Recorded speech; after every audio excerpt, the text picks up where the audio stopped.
Bəs kompüterdə PDF şəklində necə açmaq olar? Burada Microsoft'un, baxın, biz axtarış brauzerindən daxil oluruq.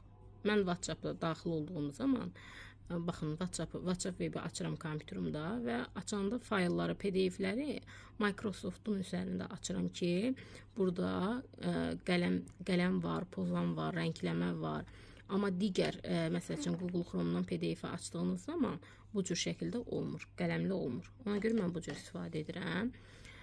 Məsələsi üçün baxırıq 400-lük, 5 onluq, deməli burada 0 təklik olacaq. Baxın, burada qrafik planşetlə yazıram.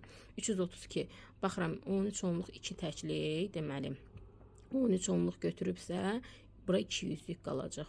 Çünki 13 onluğum 130'dur. 220, 200, üstünə 2 təklik gələndə eləyir 332. Yəni bu cür şəkildə qeyd eləmiş oluruq.